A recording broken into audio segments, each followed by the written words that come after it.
Entertain, educate, recreate, and intoxicate. What's up, everybody? Oh my goodness, we got a bunch. Look at that. We got a bunch of people in. That's nice to see. That's nice to see. All right, so everyone, we're back. It's been a while. It's been been quite a while since we've done this show. To all the newcomers that are to this one, this is Three Tortured Souls. Thank you for checking us out. We are. My name's Kenny. This is Tim and Dave. We've been doing this show for a while, right? A couple years. Long time. Yeah. I mean, I think we're up to. I think I was counting up the shows, and we're like at 126. The last one we did was 125. So we've done that. We used to do it weekly, and that was like way too much. And then we went to once a month, and then and now it's like every once a month, kinda. Yeah, Just sort of whenever we're in the mood, right? yeah. Right. But that's how we kind of got together. Was just like bitching about so much stuff. We're like, we should just like get together somewhere and just talk about it. I was really bitching about one person. Well, Yeah. that's how we got together. We expanded our bitching. Actually, this could be a good start off point, since we have a bunch of new viewers that are coming in. And just to be clear, like this is not the Skeptical Help Bar. This is Three Tortured Souls. This is a show again that that the three of us got together on. And who wants to tell the story? Who wants to tell our origin story? I think Dave would be great. Dave, yeah. Well, Tim, you started. You were the original. I did the intro You to were it. the So it's up to original. Dave. That's where All right. Victor Yeah. came from. I'll start it out. So I did a show a long time ago with another gentleman, and we had a very unique position of being a skeptic, which I was, and this other person being I guess a believer, a full on, like, which was fine. And we had a, for a long time, we had a good relationship with talking about like why they believe, what you could prove, what you could produce as evidence or data to support your claim, and why I would debunk it or fight it, whatever. And it was pretty good. As a matter of fact, that show is how I met Dave, because I came across his website, one of his websites, and I was like, this is really good. There is a lot of good information. We should have him on. And I think he did reach out to you at some point. And I don't know if you came on that one or not. And then also I saw Kenny, and we reached out to Kenny as well. So that's how we met. Then it kind of became, for some reason, I won't go into, I guess, too much. There was a lot of this person would get very angry that they weren't invited to different festivals, different Events, like conferences and stuff like that. Like very bitter about it, and then started getting very upset that I was friends with Kenny, and at the end with Dave. So you can notice a general theme here. Yeah. I can add in that the reason he was mad, didn't like that you were still friendly with me, is that like we had done, I had actually filled in for you a couple times on the show that you guys were doing. And there came a point where he did some kind of ghost hunt somewhere, and he made a lot of mistakes, and he started saying stuff like, he was a really good investigator. And I mean, not just like, this is the kind of thing where if you're good at what you're doing, you don't have to broadcast it to everyone, and that's what this guy was doing. He was broadcasting it and making sure that you knew how great he was. And at one point I just had enough, and I was like, no, you're not. You're not a good investigator. You miss a lot. You make assumptions. You take things at face value. You don't fact check. No, you do not do that. And of course, that's the wrong thing to do when you have someone with an ego. As I find out a few times in my life, you just don't do that. And since then, he sent me a nasty gram, telling me you should never ever insult the host of a show. And I was like, well, if you're wrong, you're wrong, bitch. We did. Yeah, don't fucking tell me what to do. So that's why we had the falling out.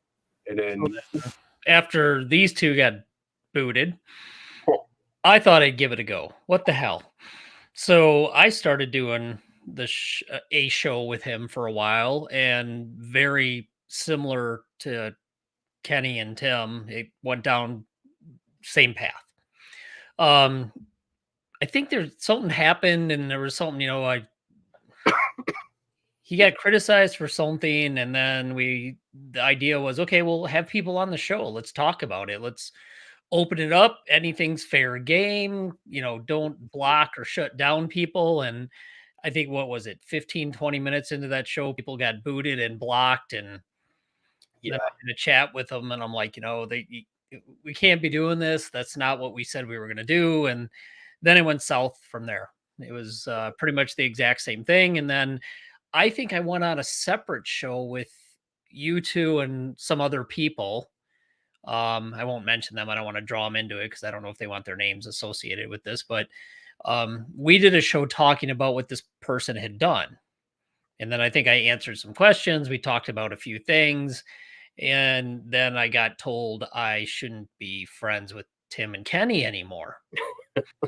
It's like, I'm like, how old are we? Seriously? You're telling me I shouldn't be friends with somebody? And anyway, so the whole thing blew up, and done with that show. And then we kind of started a show with a few other people, and that went on for, I don't know, a couple months maybe. And then everybody was kind of busy, had their own thing to do. And the three of us just continued on. And every once in a while we'd pop on and talk about things that kind of more or less pissed us off. So we'd get on and vent. And right. then, it progressed from there. We came up with 3 Tortured Souls. And ever since then, we've been doing the show. Like Kenny said, we did it once a week for a while. Now we moved it to once a month, just with, everything going on and having to prep every week. And, obviously as well with Kenny and his show going weekly, and then having to do another show weekly. And I'm going to be honest, in the summer, just doing a show on Saturday nights is just kind of a bummer sometimes. Sucks. Because you're out and about and you're like,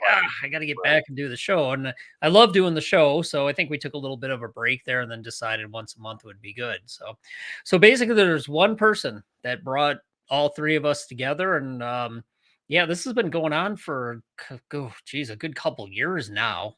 Yeah. I think since, was it 2018, 19, something like One that? of them. I'd have to look.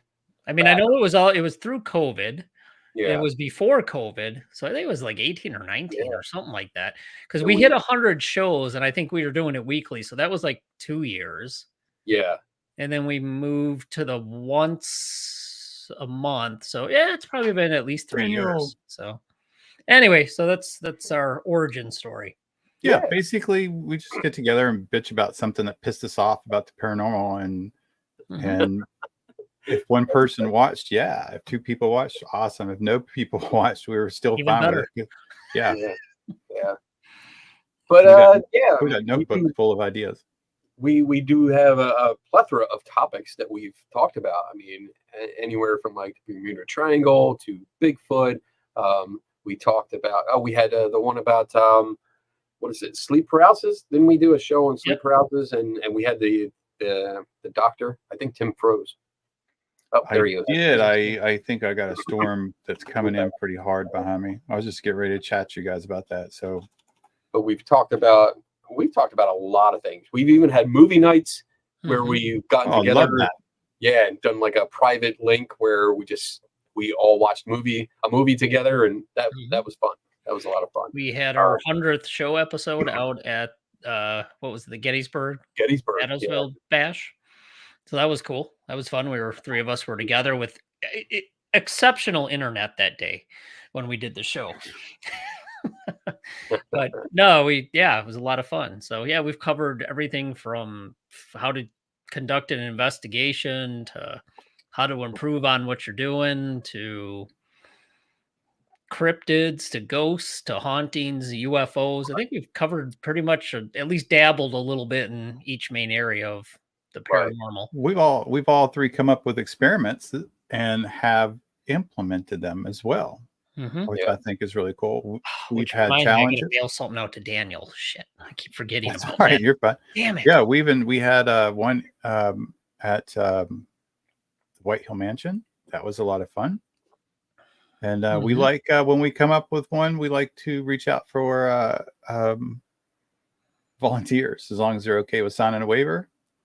Yeah. We'll put you in the experiment. And we have a lot of fun. I mean, and once in a while we went to doing an open mic night like tonight, because it gives us a break.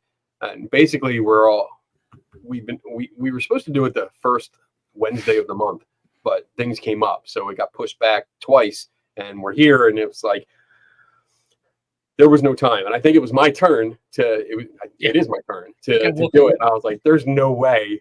I don't have time to prep. And understand, like, when we prep, we usually we do deep dives. And that's one of the things I love about doing this show with you guys, is that the three of us do deep dives, and the viewers get three different perspectives.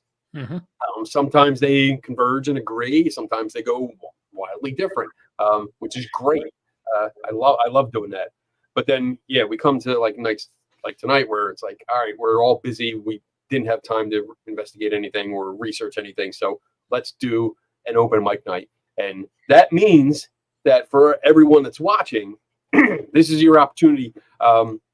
Just a little side note, there is no Skeptic Help Bar this week on Friday, so I won't be doing a show because we have our Skeptic Camp event happening, and everyone is coming in on Friday. So I'm picking people up at the airport and hanging out, so I won't be able to do a show Friday night. But tonight we're here. You got two awesome people alongside, where we can all answer questions. We can all give opinions, give ideas, our own perspectives. So if you have questions about the paranormal and skepticism, equipment, haunted places, methods, except for the Estes method, because I fucking hate that thing.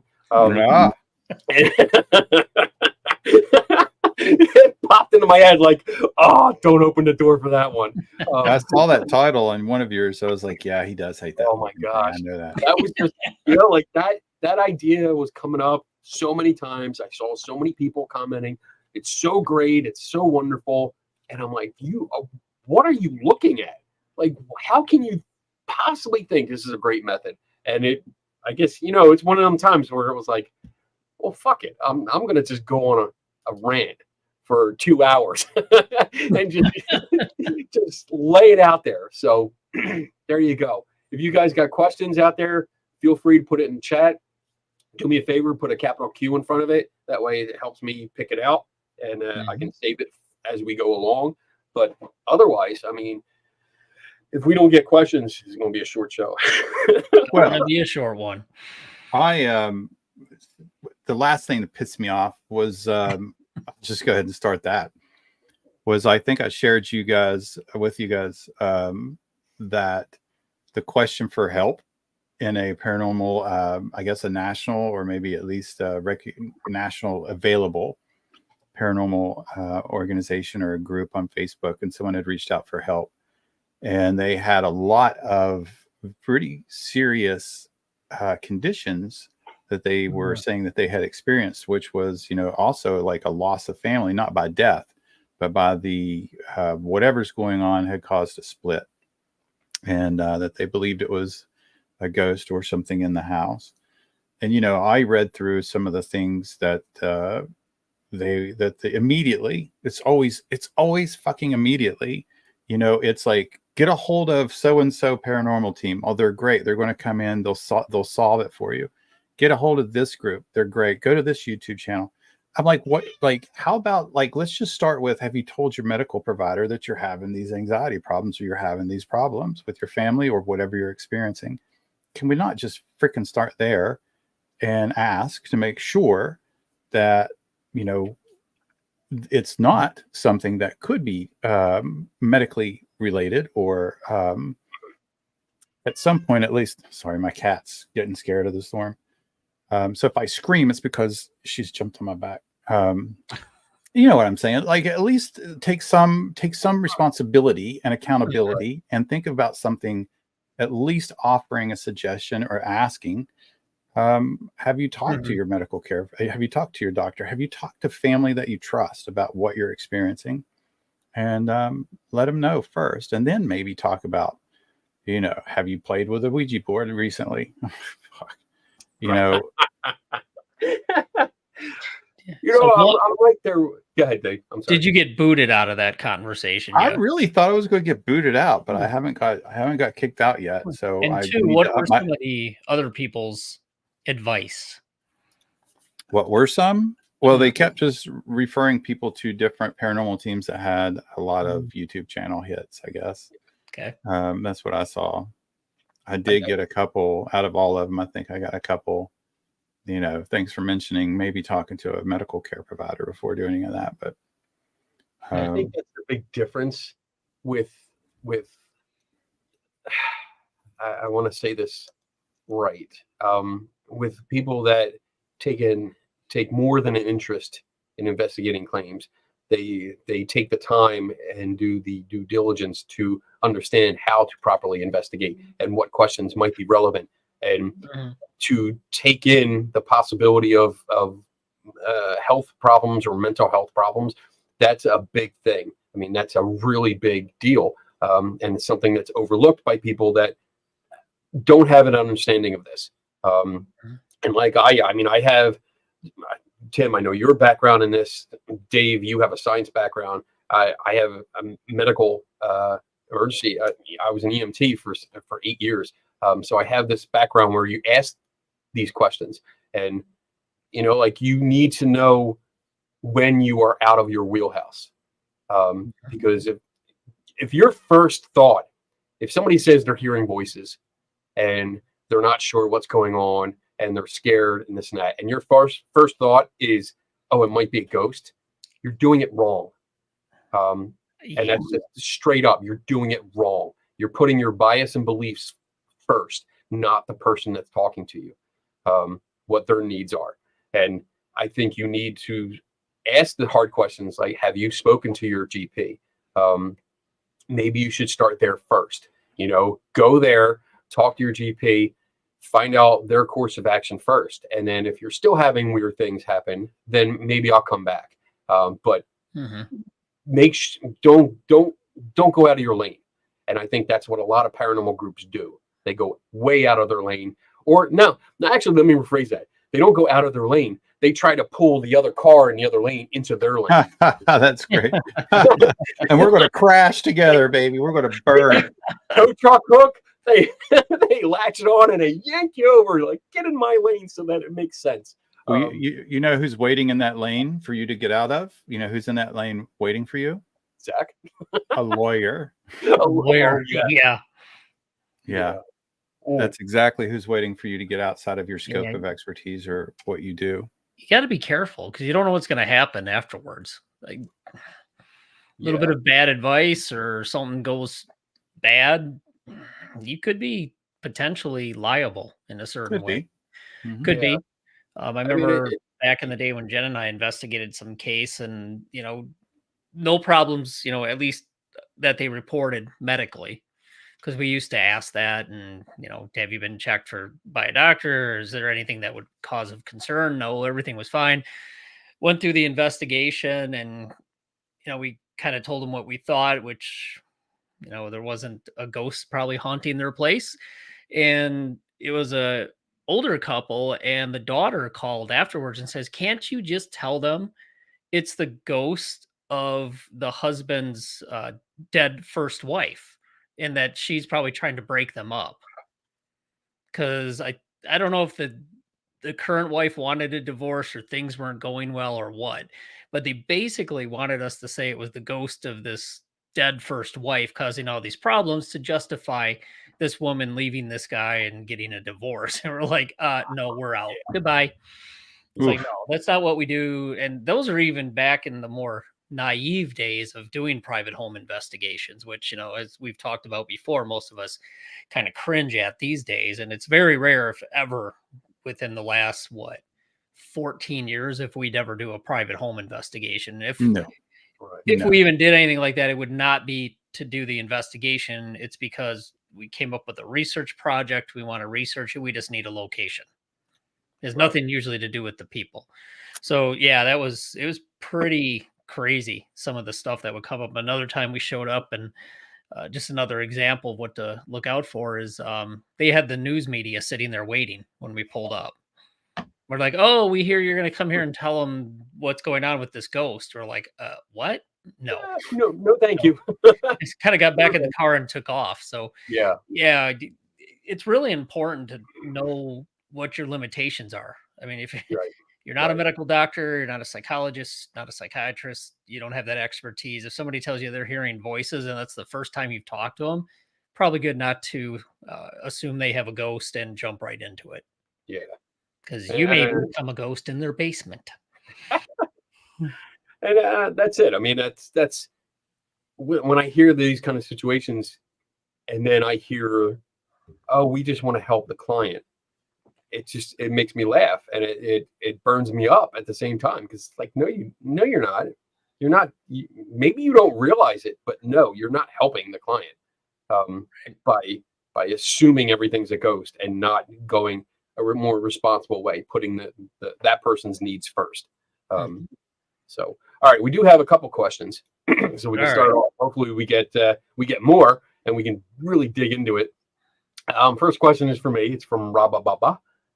Is the bar still open this Friday? But no, it is not open this Friday. I will be busy entertaining speakers and guests for our event this weekend, and I'll be probably intoxicated at a bar that has very not good Wi-Fi. You're intoxicated at your bar on Friday night. Hell yeah! But yeah, you're just changing places. All right. Next question from Bob. Damn it, Bob. Damn it, Bob. Do you know how many people use dowsing rods on TikTok? I reported a bunch for making money off of it. It's crazy how many people are scamming others. So I've seen a lot of these, and one of the things that I do, especially when they're facing the camera, if the camera's like this, and you watch them, and you're watching the rods go back and forth, I will record that. I'll download it, and then I'll speed it up, and then send it back to them. And then you can see like the hands going back and forth like that. And it's so, I mean, it's funny. It's comical. It looks like you should put like the that music. Like the what is that music? Dun, dun, dun, dun, dun, dun, dun, like weird music, like silly kind of music to it. Wait, how's it go? Almost had it. Shut up, Tim. Keystone Cops and stuff like that. Like that kind of move. I was actually doing the Cantina music. That's what popped out. All right. Yeah, Benny Hill's what I thought. Entity 7. Oh, that would be good too. Yeah. Named it Just to yeah, see how the hands move back and forth, and it's once you speed it up, it's so painfully obvious. But yeah, that's good. And the last question we have in queue right now is Autumn Sword. I sent you and Tim a Facebook the other day about everyone's favorite E word. For newcomers, also, if we have a rule here that if you use the word energy in the wrong context, which means like when a ghost hunter says, "Oh, I could feel the ghost's energy," or the ghost used its energy to manipulate the recording, that's the wrong context, and we drink. Yep. Every time. So you can imagine some of these shows have gotten really, really drunk. I've gotten kind of really drunk on this show before. Oh, really? And I'm not a drinker, so it's pretty easy. Oh, that's funny. We can tell when you cross the line. It's like, yeah, it's pretty easy to tell. Doing good. But Autumn's question is, what are your thoughts on how the paranormal community uses the phrase energy? Wrong. Wrongly. Yeah, they get it half right, I think. Okay. It's either not right at all or half right at best. A lot of times they'll see energy and they'll defend it with the fact that energy is neither created nor destroyed, so it has to go somewhere. Not wrong. However, the point they're missing is that energy comes in different forms. and it can transition from one form to another. Right. So chemical energy can transfer into heat, heat to chemical. When, let's say, you die, the reactions and all the things going on in your body, that's a form of energy, and it gets converted to something else. So it doesn't necessarily stay all together and just leave your body as one big mass of because a lot of the energy in your body is electrochemical, because you got ion gradients, cells. That's how a lot of that energy is created. And when you die, those ion gradients stop. So that's gone. It's just not there anymore. So you're not creating those differentials, and you don't have that energy. Or as you decompose, it's transferred into other types of energy. Caloric. So yeah, so it isn't used correctly. It isn't like, yeah, you could say, is your consciousness energy? Well, in a way, because you have so many impulses that are traveling through the neurons in your cell, in your body, or in your brain, and they move along the nerve cell, and then there's a chemical neurotransmitter emitted at the end that goes the other one that continues to signal and create the ion differentials and the action potentials. And it's all different types of energy, and biologically based. But when you die, that electrochemical energy doesn't stay together as like electricity. Like some people think you die, stays together. This is taking it to an extreme. The energy stays together as this electricity or electromagnetic field that can be picked up by EMF detectors, and then, oh wow, there's a ghost. So they really take the concept of being partially right and just pretty much screw it up from there. So there's my calm rant about energy. Well, Usually I'll start out with a fuck me. I think it's yeah, I think we did a show on this We did. one time. Yeah. And it was basically, okay, we know where it goes. Basically, but I also think like energy, like with the ghost, I think sometimes it's just used as a placeholder, known or unknown, for something that they don't know how to say. In other words, if you don't know what's going on, it's a ghost. You just say it's a ghost. It's kind of like the X in algebra. I felt bad energy. Well, you felt something, obviously, because you can relay, you can orate that you have a feeling of something going on. That might be just something very natural. If you go into a very creepy place and you have a lot of haunted cues, I learned that word from David. Thank you very much. Dave, sorry. And your body reacts. Your body might have a physical reaction. And that includes things like your blood going to the core of your body for protection, fight or flight. And you have chills. Sometimes your vision gets a little different. And you have that happen to you, and maybe you don't know how to say that. So you just say, I walked into this place and got a really bad feeling. There's bad energy here. I think what you're describing is a natural reaction of your body trying to tell you, after like a couple 100,000, maybe million years of like, this is a bad place. Like everything in your being is we don't want to be here. We're going to get killed here. And this is just your body trying to tell you, or at least warn you, or put you on alert to swing first, later, in case something happens. And I think a lot of times bad energy, or, is a way just to describe that feeling. Yeah. I'm with you guys. And I understand, like, I think that's the thing. Understanding. The general public, I don't think, has an understanding of the idea of like Einstein's or the law of thermodynamics, about how energy cannot be created or destroyed. It can only change forms, and it does, as you made it or stated, Dave. I mean, it changes forms. It doesn't just go to like a spooky place. I mean, it doesn't go to a spooky place. The electrical energy that goes through our body that comes from the brain and then stimulates the muscles and stuff like that, it dissipates. There's potential. We have a lot of potential energy in us. So when we die and the operation stops and ceases, like we start to break down, and we become food, a food source for other animals. And I mean, even like the gases that are in us, but there's so much that changes. Where does it go? Yes, we can. I mean, I can't do a full breakdown, but if you talk to a medical doctor, and I think there's plenty of documentaries out there that you can look at and see what does happen to the body as it breaks down, and the various kinds of energy does change forms. So yeah, there's that, and then I think you touched on it, Tim. Like it's a placeholder. That's what it is. It's a placeholder because it sounds new agey. You know, it has that metaphysical thing, like, oh, the ghost's energy. Like, what are you talking about there? And then I think somebody brought it up, like, what is there ghost energy? And there is not. There is not, as far as I know, no.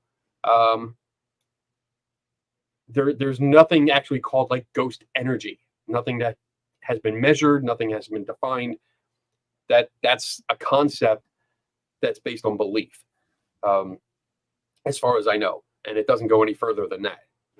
I think there's a lot of things, like I think you guys touched on it, like EMF from different, like your power lines, your electric motors from fans, like this thing here puts out a high EMF, and we can read that, and because it's invisible and this meter is picking it up, it's fascinating, and it can be really fascinating and mysterious to people that don't understand it. And I'm not saying that like people are stupid. It's just there's a lot of ignorance when it comes to science. And if you actually like sat down and started researching this and to understand it better, I think a lot of this mystery would go away. Yeah, and I agree. Like it's not stupid. It's not a bad thing. It's not stupid. Like we can't all know everything. We just can't. But it doesn't mean you can't read a credible source to get more accurate information, to have a better informed opinion. While you were talking about the Einstein, it made me think of us taking that the quantum physics course that we were going to just the fail. Oh God, it was terrible. Like we did like an introduction to quantum physics in one of the what's the name? I do love that school. You can get a lot of free classes. I can't remember. I taught Kenny into it. Oh, the master class stuff? No, I like that too. But you forget them. You can sign up. They come from different colleges. I think ours was from like University of Michigan. And a lot of them are free. And if you want credits for them, then you pay for the credits. Right. But we did it. Well, we didn't finish it. But I tell you something I learned from trying that. And that is when somebody, a layperson, begins to preach to you or talk to you or try to aver a point to you that it is quantum physics. And this, unless they have a background in quantum physics, just don't. Just really don't. It's fun to talk about. I love it. I love physics. I love it all. But I cannot give you an informed opinion on anything, especially quantum. Like that stuff is just amazing, but it is beyond my capability. Was it just Coursera? Is. What's that? Coursera. Oh yeah, that's it. Coursera. I do like that. Yeah, those are fun. So let's move on. Oh, here's the question. Wisdom actually is there such a thing as ghost energy? Maybe, but if there is, they haven't found it yet. Yeah, I'm not going to say it's not because I don't know, but maybe. But I haven't read anything about it. All right, moving on. Bob, I want to save some of your questions for later. Because damn it, Bob. I want a shirt with "Damn it, Bob." I'll try. I'll make you one. Okay. We'll just have a show Bob's picture. Damn it, Bob. Oh, Cat! I forgot. I should have had a tiara on for tonight. A tiara. All right. Cat Mac asks, Are you ever able to enjoy paranormal stories, shows, movies, especially during spooky season or when telling stories around a campfire? Or does none of it thrill you anymore? I love it. I still So do love I. it. So do I. I still find I it do. fun. I still watch, once in a while. I won't watch the traditional ghost hunting shows anymore. I've seen No. enough of those. But like scariest places on earth, I'll watch it because they visit some cool fucking places. Come on, Yeah. they're cool places. Yeah. But yeah, no, I enjoy it. I still enjoy it. I still like a good scary story, a good ghost story, and I find it interesting. I think it's cool. Yeah. If we're visiting some place that they have a local ghost tour, absolutely, I'm going to do it. It's just I still enjoy it. I do. I love them. I love certain ones, like paranormal stories. I enjoy listening to a good ghost story. Mhm. If it's told right, you have that history, you have the mystery, you have the drama. I do enjoy listening or reading a good ghost story. When it comes to shows and mysteries, or shows and movies, it depends. Like your standard, just straight up horror movie, eh, they don't do anything for me. Like I sit there. I usually have them on as a distraction, and I don't really pay attention because you can usually tell when the jump scares are coming. I like the more psychological ones that make Mhm. you think and Yep. hit you with that big twist at the end, and you're like, "Holy shit! I did not see that coming." And then you go back, especially like the series. Like what was that last series? It was about like a whole family and Haunting of their Hill House. maybe that might be it. It was a much better. Well, I can't say much Hmm. better, but it was a newer take on that story. And then you had to go back and look because like there was a ghost that appeared in scenes and they didn't acknowledge it, they didn't Yes. do anything, and it just like you had to really look for it. And I was like, that's cool. I like that kind of stuff. Um, but everything else, like, it doesn't really do much for me anymore. But that's just me. All right, good question. Let's see what else we got.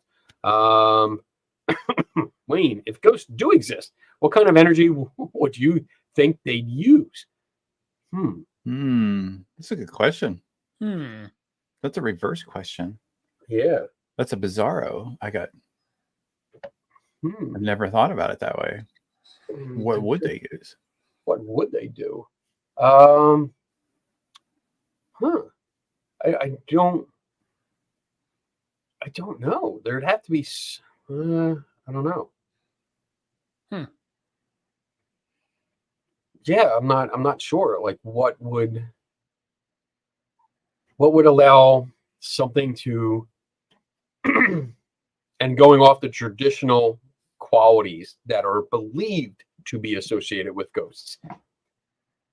How would one be able to be transparent, but also opaque and solid, but also be able to pass through certain objects and not others? Like i.e., walk through walls but not fall through floors, because that's a movie plot, a narrative. The normal force.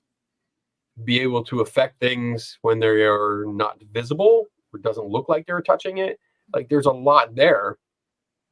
That would be. I mean, I would attribute maybe that to some kind of magnetism. I don't know. This is out of my wheelhouse. I'm going to say I don't know.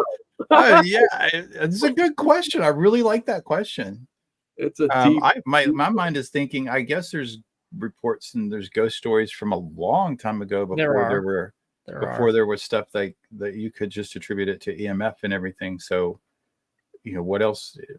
I like the magnetism thing. Maybe it's like a magnetic. That's always around. Geo.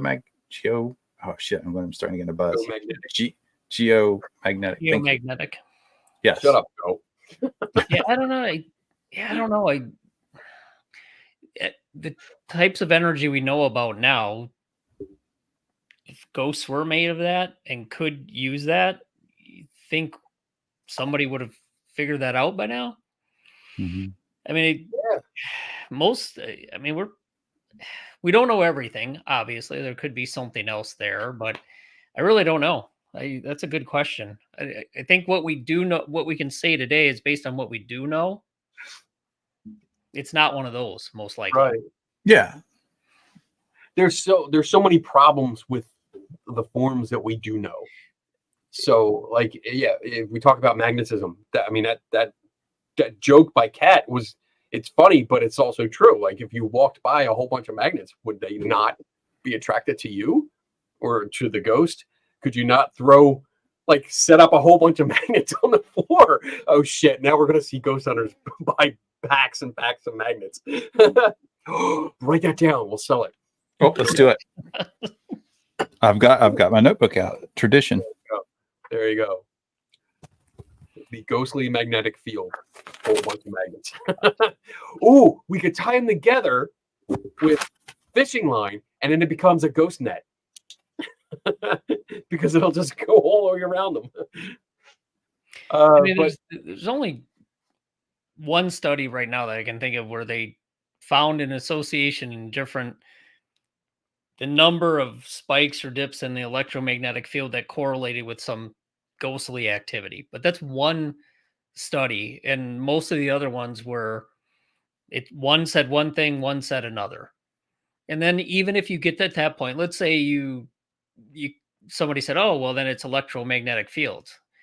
No, because a lot of other studies didn't find that. And two, how do you know that things aren't just varying in the environment and you're just perceiving the effects as like your body sees it as some sort of ambiguous stimulation that your body doesn't know what to do with.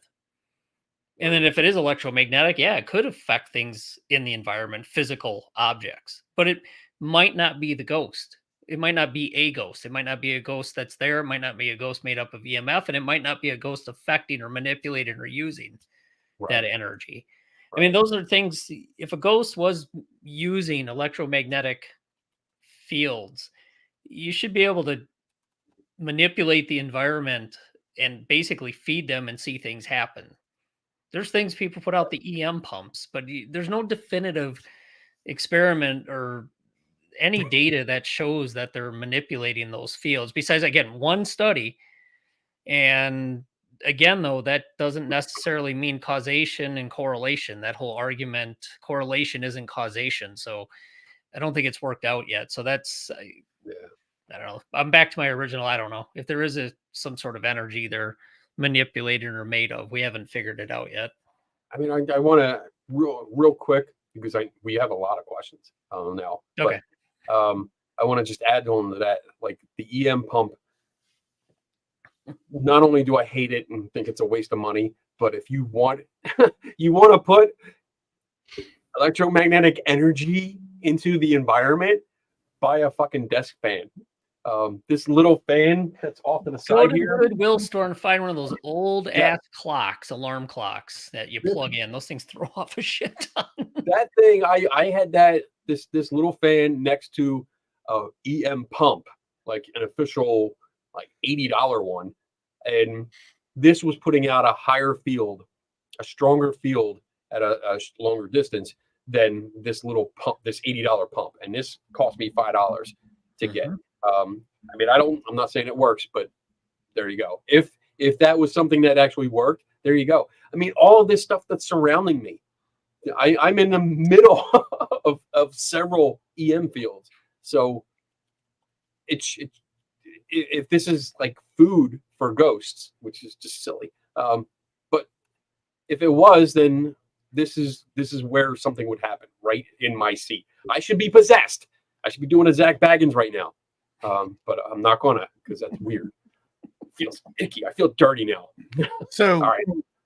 I'll leave it at this, but like while we were talking, I started thinking about radioactive decay. And so I looked it up because I was like, is that energy? I don't know if it's energy. I think it's energy. And it looks like it's radioactive decay is the emission of energy in the form of ionizing radiation. Mm-hmm. So I would imagine maybe that's been around long enough. I don't know. Not that I've done every possible study around, but I used to run Geiger counters at haunted locations for years. True. Never. There was one time somebody said they had an experience and there was a weird photo and there's actually a shift in the electromagnetic field as well. And the background radiation levels dropped down to 0, correlated perfectly. And then when it was all said and done and it was over, it went back to normal. But that's one thing out of thousands of data points. And when you look at all the times where people reported an experience supposedly and that didn't happen, kind of negates the one time it did. All right. All right, So hold on. Full I of got ghosts. this is good shit. I got to write all this down. That's a good question. Fuck, I could be up all night. all right. Next question. Steph says, so what about these people who say they were SA by an entity? Sexually I don't know assaulted. what that- Oh, okay. By an entity. What kind of energy is that, or is it mental illness or possible looking for attention? Well, I mean, I'll start off by saying that making an assumption that, and I guess we'll keep calling it SA, is some kind of paranormal energy. I think is just that's just full blown speculation, and that's I don't think that's something to consider. When somebody says that they were assaulted by some kind of ghost in this kind of way, then I'm leaning towards either there's a mental health issue, or yes, there's attention. It's attention seeking. Like the woman that married the pirate ghost. I'm sorry. I'm trying to be serious when I said that. That married the pirate ghost and then divorced the pirate ghost. I mean, there was no evidence whatsoever. I think that was an attention grab. But for There was this, the entity too. Do you remember? yes, Yeah. the Doors by their case, yeah. And that, I mean, as far as I know, there were no actual signs of. Sorry, cat cracked me up. There were other issues because the other factors in that case have to be considered, because there was a drug and alcohol problem. Yep. With that. So taking the story at face value is just not something that you can do, because we don't know the mental state. And there were other factors with the house itself, not like supernatural things, but the house was condemned like twice over. So it was not an ideal living condition. Who knows what's in there? And then plus with the other substance abuse issues. Yeah, that's a whole different case. But with this, yeah, I mean, I think I'm struggling here with the part about like SA by entity, like what kind of energy is that? I mean, I don't think it is a kind of energy. That's where I'm stuck at. For what she described and what was depicted in the movie, it would have to have almost some sort of physical mass or be some very extreme form of a known energy to cause what happened. But again, it's tough to say if that's what really happened or if it was something going on with the house, the house being condemned, or mental illness. And if it's some sort of, even if it was let's say a ghost was made of an electromagnetic field purely and you were sexually assaulted by that ghost, I don't know how would you begin to prove that? I mean, it'd be really difficult unless, horribly if somebody filmed it when it was happening, but that just hasn't happened. And not knowing what kind of energy is, or even if it did happen, there'd be very little, like in a criminal case, there wouldn't be any evidence to figure out what exactly happened. So I think in the case, if you're thinking of the movie The Entity, I think there's a lot of questions, as Kenny's already brought up. Yeah. A lot of things we can poke holes in that maybe that didn't happen. Not saying it 100% for sure it didn't, but I just think there's other things going on that need to be considered first. So yeah, there's a follow-up that she was thinking about The Entity, Okay. the movie, and that's something we can comment on too, because that was a dramatization. I mean, you first had a horror writer write a book on the case, and there were a lot of liberties taken with the alleged experiences. And then when it went to the movie, especially the movie, one thing to consider, like the ending with the I think it was a school gymnasium, and they had the big tanks of liquid nitrogen, liquid freeze the ghost. nitrogen. That never happened. Like it was that was not that didn't happen. It was just something that was made up for the movie. And I think So they had another. I was wondering if they were considering it demonic energy, if it's real or poltergeist. As far as I remember, the parapsychologists and psychologists who did investigate that, nobody ever considered it demonic. I think at the most they thought if it was going to be explained parapsychologically, it was potentially a poltergeist case. right. So I have. I'll do a completely, I guess, a different point of view. I guess I would think if someone would come to me, or at least would call for help, and the first thing that they came out was that they were SA'd, I would take that very seriously, and not.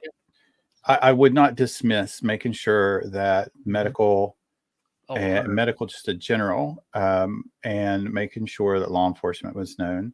Yeah. Because what's kind of going through my mind is if they are previously going through some type of mental problems, if they're on medication, or if they were drugged and then SA'd that way. So let's just say they were at the bar and someone drugged them, got them back home, and then their recollection of the event seemed like it was paranormal, seemed like it was demonic.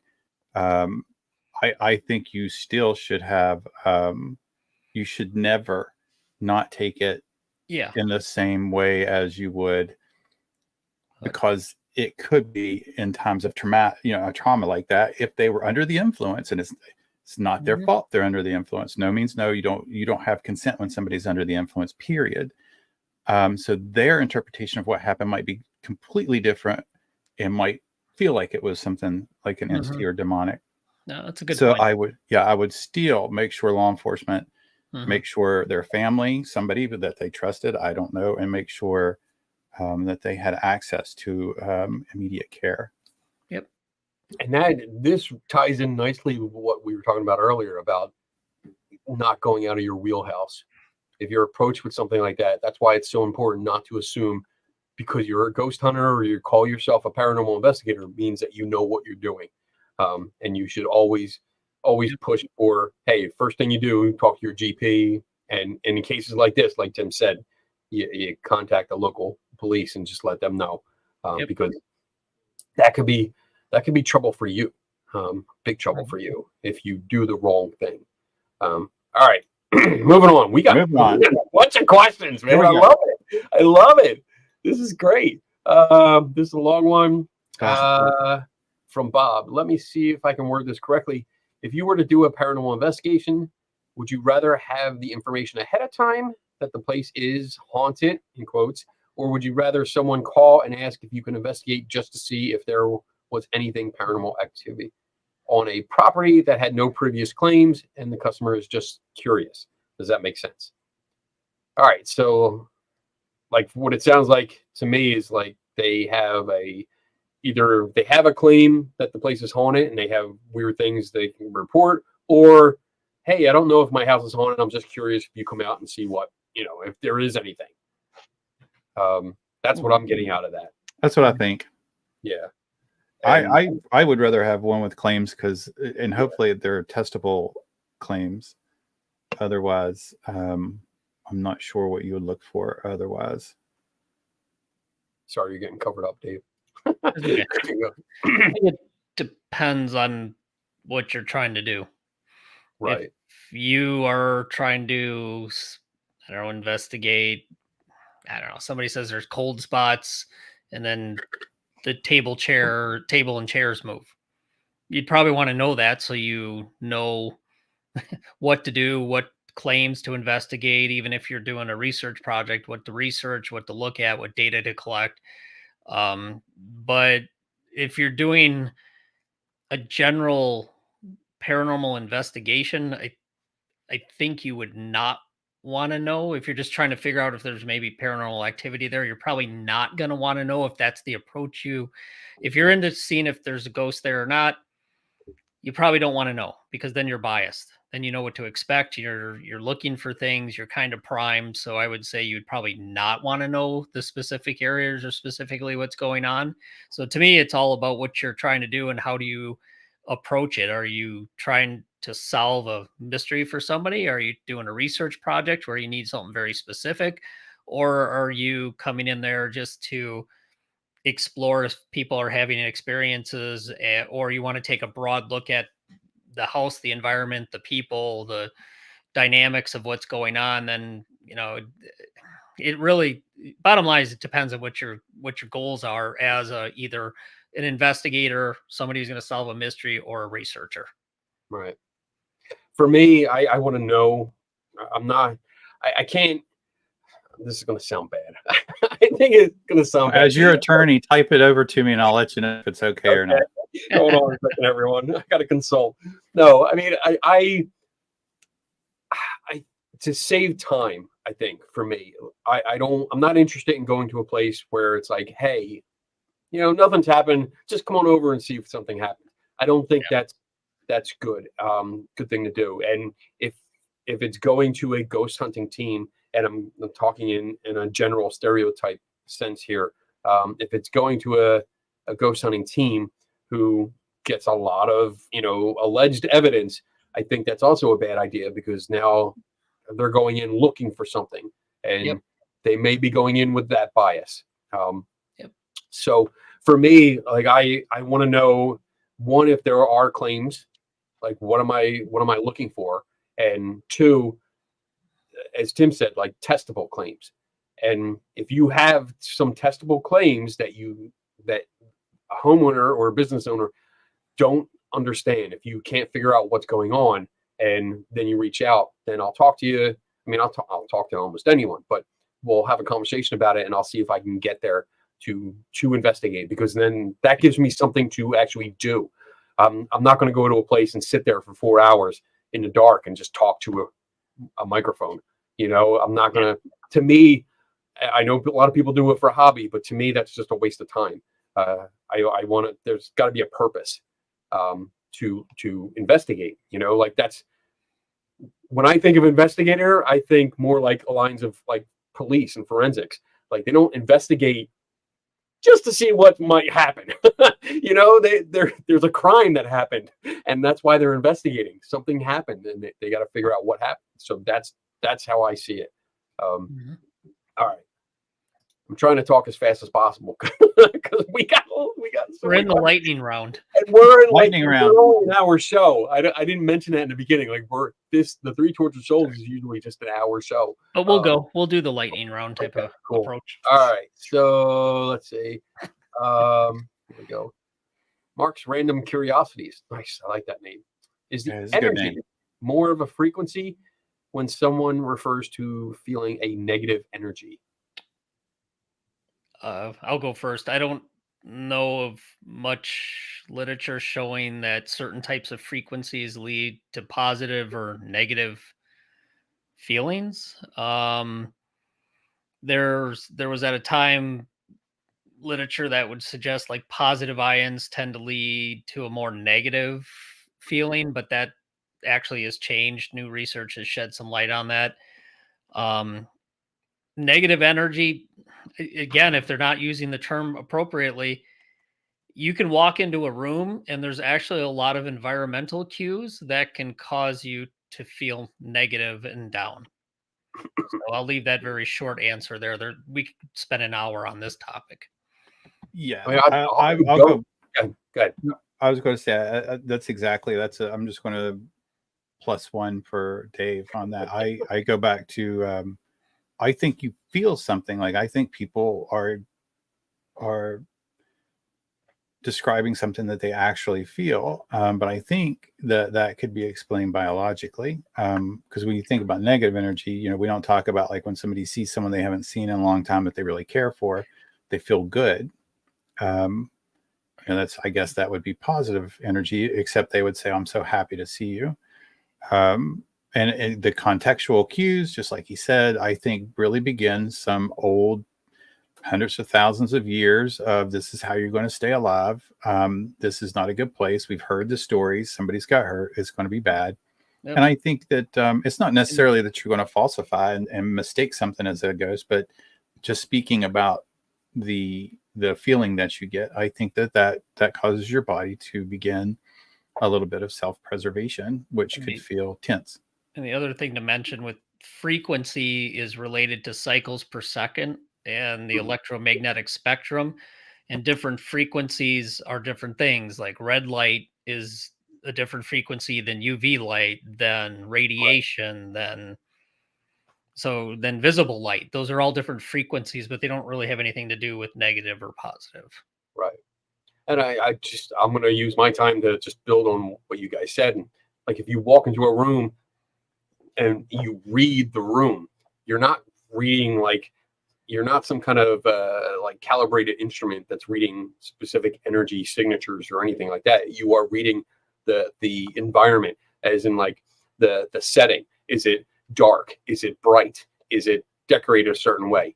The people that are in there, are they smiling at you? You know, if you walk into a room and you see somebody that's like, "Hey, how you doing? You know, it's so great to see you."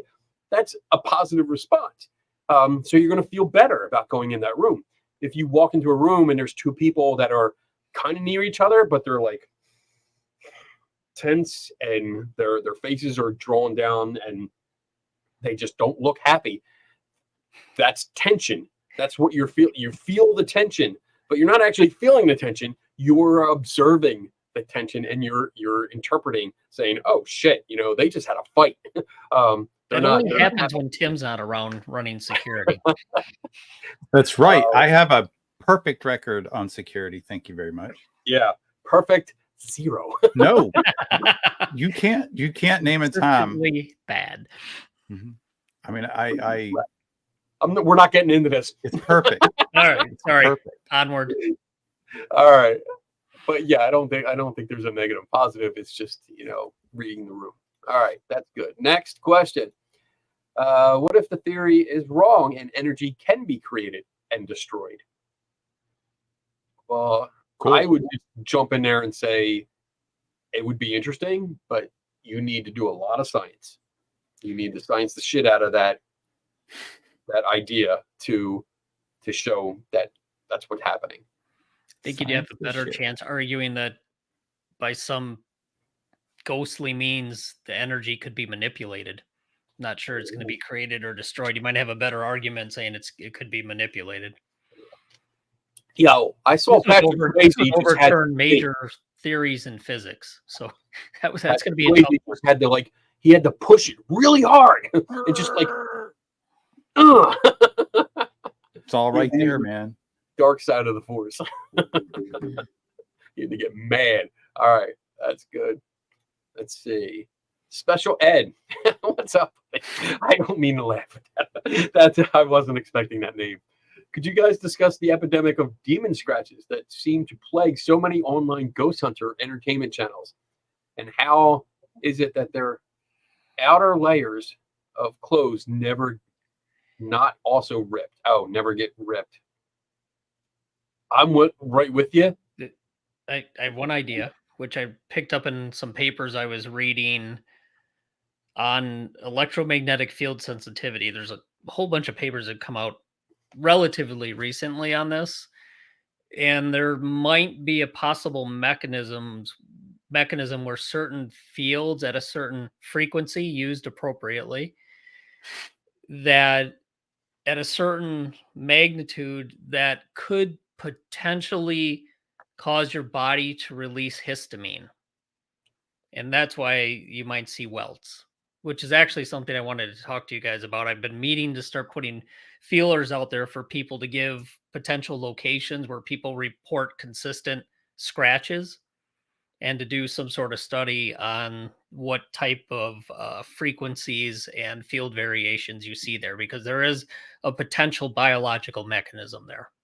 Beyond that, I think it's people potentially bumping into things or scratching themselves or an allergic reaction to something.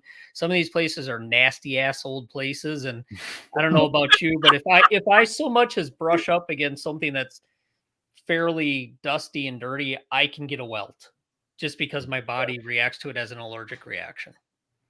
Well, let me start out by saying this is why we love Dave. When Dave says, I read a study recently, he's not lying. He's not lying. So just shut it. You just be quiet. Oh, no. Ask for the study. I'll give it to you if you want. Mm-hmm. And he'll email it to you.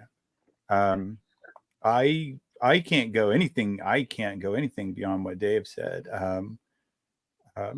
You know, the only thing I come up with when I hear things like this is, you know, it bothers me that like some powerful, you know, creature that could travel through dimensions of places strong enough to live through hell and be I guess a doer of Satan, crawls up through scratch, Tim.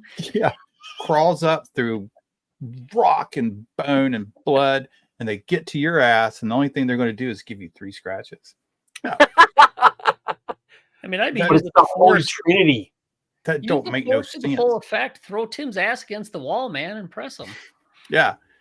3 scratches, man, that's Wolverine. Come on, people. So that would, but according to this, the outer, not having the outer layer of the clothes not ripped or show any effects would, if there is a biological mechanism and it's causing some sort of skin reaction or histamine release, that would explain it. Yeah, I mean, doesn't mean the demon couldn't be doing it. I don't know for 100% sure. I mean, I agree. And the topic you brought up, Dave, is interesting, and we definitely have to pursue that. But I think, a lot of these TV shows, I think it's for show. I think it's for entertainment. It's for shock value. It's easy to do. Some of the scratches are not only within reach of someone's hand, but they also follow the curvature of the movement. If they were reaching back and scratching like this, there is a curvature. It's not going to be straight. There's a curve to it that flows with your anatomy. So you have to consider that. I think it's easy to do. I think as long as you have something sharp or your nails, yeah, you can do this and come up with it. But I think there's a difference between, like, because when you're bringing up the idea of welts forming, like I've had welts, they've never looked like scratches to me. I mean, I'm not saying that it can't be, but they usually are like just in different places, not in straight lines that are like 6-7 inches long or something like that. But I mean, I'll say maybe you haven't seen it, but being as allergic to as I am to like pine needles. Okay. If I have a pine needle that doesn't break the skin, it just kind of rides along it. I get a elongated. Okay. Like a scratch. Touching. Okay. Yeah. So I don't know. So is it a scratch or is it a raised? Oh, that's a good point, because I think a lot of time, that's a really good point, and that's something you'd have to look at. Is it broken skin, or is it simply 3 raised lines? Now, I've seen both supposedly from the TV shows where you have actually legit scratches where there's blood, but then I've seen a lot that are just basically like long elongated welts. Right. So I think that's a good point. Like I would like to see close-up images. I mean, like I just used a paper clip and I put this line on me. You should try that with a laser and see what happens. Oh, I could. I think that would be more permanent. But you can see, like, I think you can see. I don't know. If I can see it pretty good. You can see it, yeah. And I mean, it's not hard to do, and that will fade in a few hours. Like that's something else I would like to see. You know, like when they say, "Oh, I got scratched." If you actually got scratched by something sharp that left a decent mark, like broke the skin, it should be there hours later. You would expect it. But these are usually just very superstitial or circumstantial. Is that what it is? Superficial. Subsurface. Yeah, superficial. Thank you. Another One of word. those words Another word. Hold on. But that Superficial. I mean, supposed demonic cases, people report not just scratches like that, but like letters carved into them. right. So I'd love to see those form in person. Sucks to be the person that it's happening to, I would imagine, but it'd be really interesting to see. But there's also psychosomatic things that there might, and we talked about stigmata on one of our shows. Yeah. That could be the ultimate form of psychosomatic formation of abrasions or openings or cuts on your skin. All right, let's move on because we're doing good. We got a couple more questions here. Mark's random curiosities. Isn't it plausible for poltergeist to be an uncontrolled telekinetic reaction to a person's anxiety neurosis? And also, do you think this telekinesis affects the EMF? Dave? Dave. Dave. I'll start from. I'll be right back. Yeah. I'll start from a parapsychological perspective. That was the ongoing hypothesis that the psychokinetic, it's recurrent spontaneous psychokinesis. And they believe it was due to emotional stress, not just in young girls, not just young teenage girls. It happens in a variety of different ages. It seems to be more centered around teenage girls, which maybe not the hormonal thing, but because that's a time of life they're going through a lot of stress. So the parapsychological hypothesis, one of them is that it's due to the emotional stress that isn't vented properly. And then when they release the stress, it affects things in the environment. And there's a number of studies that look at poltergeist effects and showing that it's actually, there might be some focusing. It could be area focus. It could be symbolic target focused. So those are a couple of the things they've noticed. So maybe, but some of the more recent work looking at everything from intelligent ghosts, hauntings, poltergeists, it might actually just be a spectrum of the same phenomena. And the reason for that phenomena being paranormal or not, that's debatable. But it looks more like there might be a spectrum of things going on. Now, the question about could telekinesis, or what they now call psychokinesis, not many people use telekinesis anymore, could it affect EMF?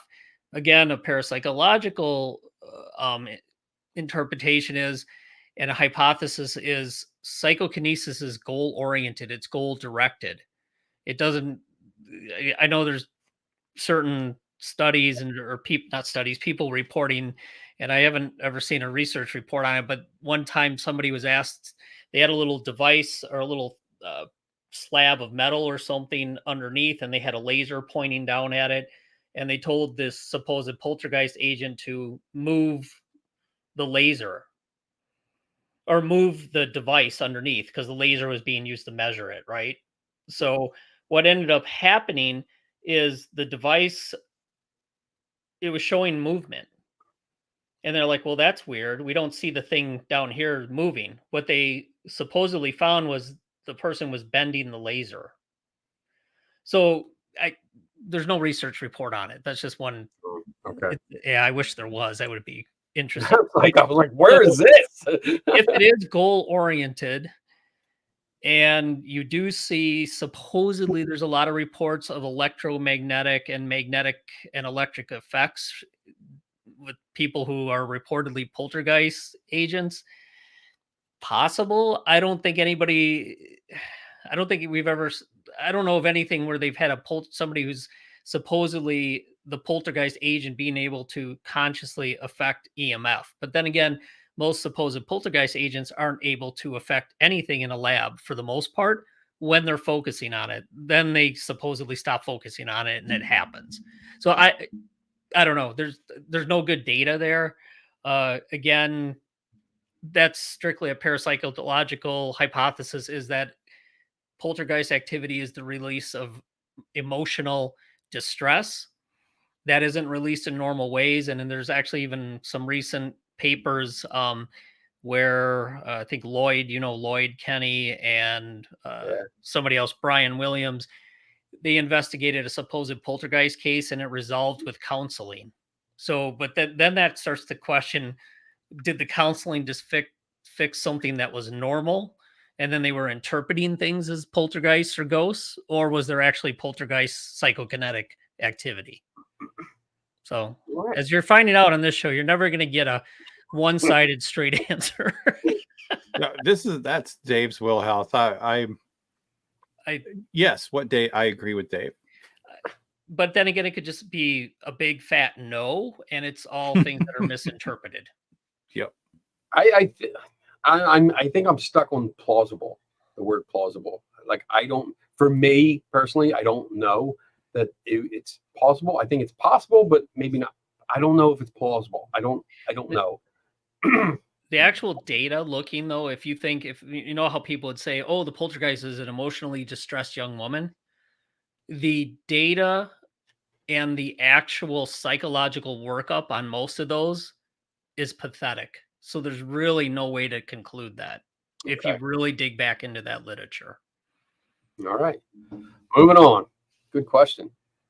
That was all Dave. I'm glad. I'm so glad. Wisdom. Do you think there are a large amount of people who don't talk about their experiences because they are afraid of what people will say? I can see that. Yeah. I mean, I think that's across the board, though, not just, ghosts or paranormal topics in general. I mean, it's anything that's weird. I think people do have issues about talking about it. And I mean, but this is an unknown, too. I want to point that out, too. It's an unknown and it can be a speculation, because I've also heard, especially with like UFO and Bigfoot communities, where it's like, well, there's probably hundreds of or thousands of unreported case reports or experiences because they're afraid, and that is literally speculation. Because if they're unreported, then you don't know. You really don't know if there's hundreds or thousands or even tens.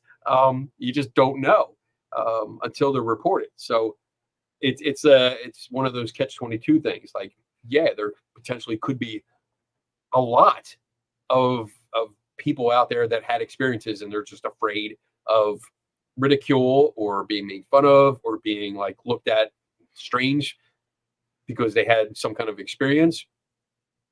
And then on the other side, it's like, do we really know that there's hundreds? We don't. And I don't think it's fair to, I don't know if that's the right word. I think it's an issue if people bring it up like this. Could be. Depends on who you're talking to. Right. The social context, the people you're talking to. If anything good about, if you can call it good, if there's anything good about the paranormal shows, I think it actually opened the door to having people feel more comfortable talking about strange things that happen to them. Right. I agree. All right. Good. Tim, anything to add? Nope. We're going to let Tim go first. Next question. Oh, well, this is interesting then. Joe Vitale. Besides handcuffs, cat balls, SLS, and the DR60, are there any gadgets you'd like to use? Joe's just fucking with us. I personally love my notebook. My notebook and pen are probably the greatest tools that I can bring because it's versatile, lets me take down notes and details about everything that's going on, and I constantly write in it. Yes, I love my camera.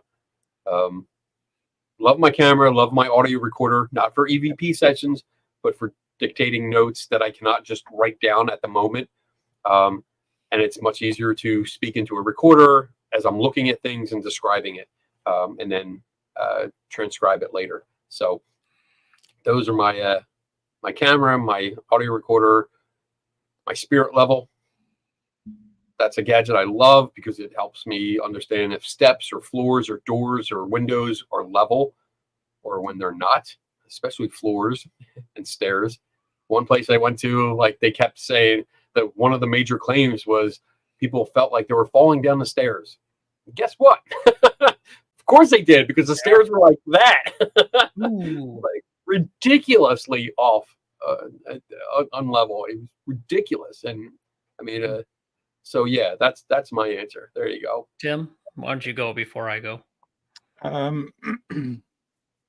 This might be different, but I would. There's a certain person that makes some paranormal equipment, and I would really enjoy getting a hold of one of them. I don't want to make a huff about it or anything like that, but I sure would like to test it and then publicly put the results out and see just how it goes. Okay. Yeah, that's about it. Okay. I would love to have one of those. And I'll add in anything. I wouldn't mind experimenting with anything that is not marketed as a ghost hunting device. That is a data logger, and it comes with complete specs that I know what it's doing, and I'd be willing to take a look at it and run it in both haunted and non-haunted locations and see what comes up. That's an interesting. I'm glad you said that, Dave. That you would like a device that comes with specs, because so many of these devices just do not. They come with usually like one piece of paper that tells you turn it on, put it in a haunted area, and if it lights up, you probably have a ghost. Like, that's usually the extent of these instructions, and there's no specs on it. I forget the one device, the triangle looking thing. It looks like a triangle. It does like some kind of motion sensor out the sides and like temperature or something. It's got a red light and a green light on either side, but that had like an alarm for temperature change, but it didn't have specs on what triggered it, like how much of a temperature difference was necessary for it to light up, like 0.1 degree or 1 degree or 5 degrees, like what was it? And it didn't tell you, and I had to contact the manufacturer, and I use that term loosely, to get a spec. And that's the problem. That's one of the reasons, one of the many reasons I take this shit apart, is because I want to see what's inside, what are the components, and then go to the manufacturer of that component and say, all right, there's the spec sheet. Now I know what I'm dealing with. Because otherwise it's like, if you need 5 degrees for it to go off, or if you need 0.1 degree for something to go off, that's a huge difference. Like you could walk in the room and within a minute or so, you could have that change easy. But you've already sat down and it's like, well, it went off. There must be something here. And if it goes off like every 0.1 degree, you're going to have this significant change, this light up. So yeah, it's a really important. I'm glad you said that. I'm glad, because that's a really important point. All right. I think that's it. There were some fun questions, but we're way over time here. And there's some, oh wait, here's one. Did I do this? You may have answered this before. Have you ever found anything on an investigation or experienced anything that you could not explain? And this can be our last question for the night. So, Dave. Since really getting involved in this since the early 90s, I would say there's 4 locations, 4 things that I can't explain. I'm not going to say they're a ghost, but I'm going to say at this point, they're just unexplainable. Someday they might be. I don't know. Okay. All right. I've had one that still sticks out. I don't know. I felt like I got, I don't want to say hit in the back of the head in a basement. This was in my ghost hunting days. But like someone, like when someone takes their finger and rubs it up, I remember my hat shift, but right after that, I got really sick. Interesting. Yeah, I thought I was going to have to go outside and throw up. So I don't know what that was about. told you not to get that burrito from the gas station. I think it was the maybe something else I bought behind the gas station. I should have gone. Sushi. You got week old sushi. That was For me, I mean, right now, answering now, I would say, well, actually, yeah. I mean, there's really an easy answer to this. Yeah, there's always something that you can't explain, and that's usually because of lack of information. If you hear, like, for the example that comes to mind is that I was at the White Hill Mansion, a place that Tim went to with me. But I was there with my wife and the caretaker. At the time, it was just the three of us, and we were in the basement, which had a like really nice bar. Very nice bar. Like, we're talking speakeasy, like really, really nice bar area. And we're down there talking, and we hear this bang, this big bang. And it sounded like something hit the house, hit the mansion. So we ran upstairs, and we looked all over the place. We went up to the second floor, the top floor, looked out the windows, because there was a restaurant area that was part of it that was only like one story high. So we were looking on the roof of that to see, but we couldn't find anything. And I mean, that is something I can't explain. I can't explain what caused that noise, but I'm not going to jump to paranormal because I don't know what caused it. And that's just simple as that. If you can't find the source, you can't say it's something because you don't know. But yeah, I mean, there's been things like that. There's been like the shadow somebody sees down the hall, and by the time you get there, you don't know what caused it. I don't know if a bird flew past the window and caused the shadow. I don't know, car headlights, stuff like that. There's all kinds of things like that happens.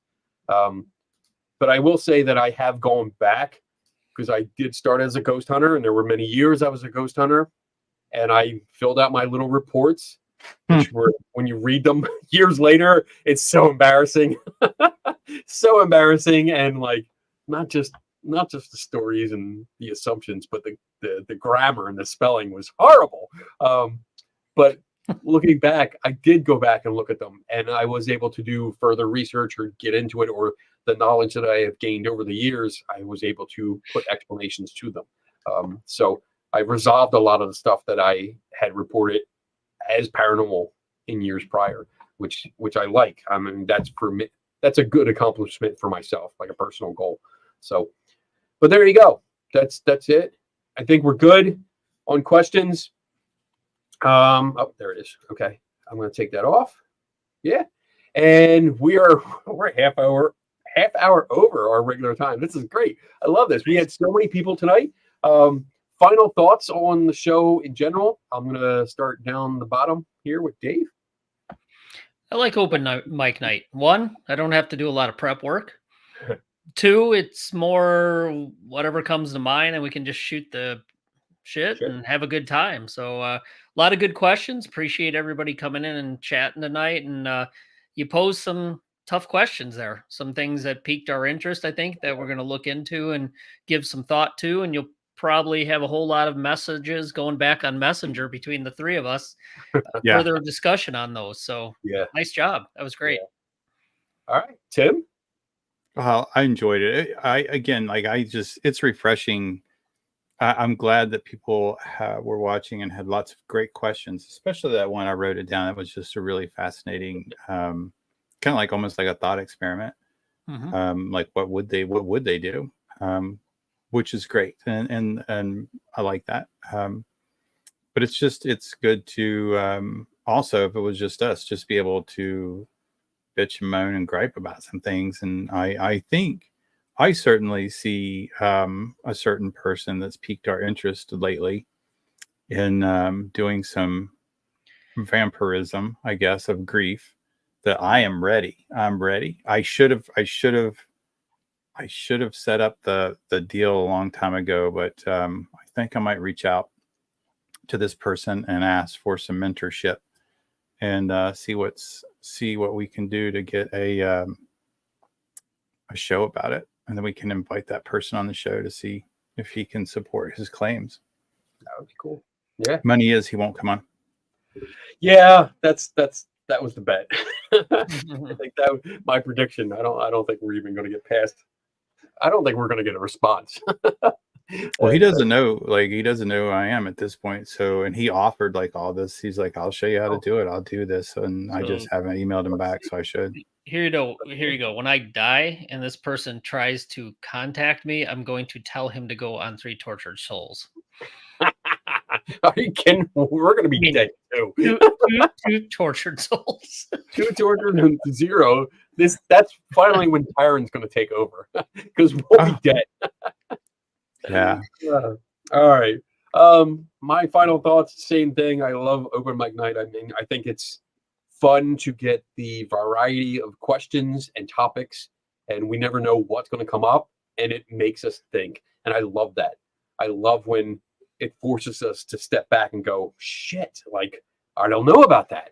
Like I never thought about it. Let's think about it. And it usually gives us time because somebody will have an answer quicker than the other two. And that gives the other two a little bit more time to think about it. Like, all right, what am I going to say here? But that's about it. Thank you everyone for showing up. Dave, you got anything coming up? Nope. I forgot about this. This is the best part of closing the show. Tim, you got anything coming up? Hold on, let me check. Check your schedule. No. Make sure your work schedule is up to date. It is. All right. So for me, if anyone watching is in the Buffalo, New York area, starting Friday night, we are having a Skeptic Camp event, which means Friday night is like a social hangout. You can find it on, if you search Google for Western New York CFI, the page will come up. You can see the events. Not to mention Kenny misspelled the word Mike. You did? Oh, I did. Open my night. Like, what the hell is that? Damn it. Thanks for pointing that out. Wisdom. He's got some observation skills. I know. I like that. He also wrote one of my theme songs, the outro song, which is badass, and I dance and sing to it all the time. So Skeptic Camp is basically the Saturday is going to be an entire day of lectures. We have a whole bunch of people. We have Stephen Hupp, which is the editor of Skeptical Inquirer magazine, not to confuse with the other guy. We have Professor Stevens, who's going to be talking about anthropology. We're going to have Coleman Watts. There's a bunch of people that are coming in, and it's going to be a really entertaining weekend. So if you're available for that, that's great. Besides that, one other thing I want to talk about real quick is September 6th and 7th. I'll be in Pennsylvania, Western Pennsylvania, for the Pennsylvania Bigfoot Camping Weekend. It's a weekend event. It's a Bigfoot event. I'm speaking at it, which is going to be interesting. Skeptic. You need security? Bigfoot. Yeah, I'm scared. I got to tailor my talk in a non-confrontational way because there's a lot of people with guns. So I want to be careful. Anyway, that's all I'm going to talk about right now. Our next show for 3 Tortured Souls should be, barring any conflict or anything like that, should be August 7th. So if you're available, if you guys want to come out and hang out with us, August 7th, 8 p.m. Eastern time, we will be doing it. We usually do a show the first Wednesday of every month, and we get together like this and we pick a topic. Whose turn is it? I think it's my turn again. Dave? All right. Just tell me, Tim, though, when you're ready for that haunted object show. Oh, yeah. We have to I'll defer my time to you. I want to do that. I want to get them on, and but I want to talk to you about the scale and understanding it and getting you the information too. All right. I think that would be a lot of fun. Is everything else set for that? Yeah, I've got all the papers. Like I said, there's only like 3 things, I think. Okay. All right. So maybe we can do that for the next show. You guys can get together and talk about that. Yeah. We can talk about the haunted object experiment that Tim spearheaded. And yes. It should be interesting. Yeah, it should If be. somebody else, like, I would love for people to replicate it. So if you want to see what we did, I think it's like a good, when people say you can't test it, I'm thinking, well, maybe we can try. You can. Okay. Yeah. So we figured out how we're going to test if something's haunted, and we came up with I think a pretty good idea. So I'm definitely open to criticism. It needs to be criticized. I need somebody out there smarter than me to go, oh, geez, you fucked this up so bad. I need that feedback, because whoever's going to replicate it, if they wish, will have a better scope of what to do next than I did. And that would be better going forward with another test.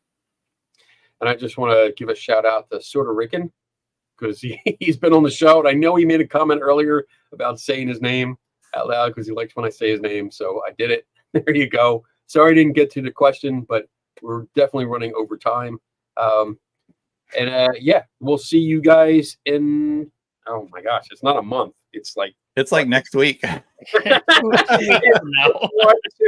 It's 3 weeks. 3 weeks from now. So in 3 weeks, we'll be back on for this. And then again, also oh my God, I've got the shows mixed up. No Skeptical Help Bar this Friday. I'll have a show next Friday with, I'll have a guest. Ben Rafford will be here in studio because he's staying a couple more days after we have a big work event going on next week, which is why I'm so freaking busy. But he'll be here hanging out, so you'll have two people to ask questions to. All right, with that, I'm going to play our outro music and make sure I don't screw up the ending. You will. Like Paul Vicker. Yeah. We'll see you guys later. All right. See you guys. Care, Thanks everybody. for listening. Tortured souls.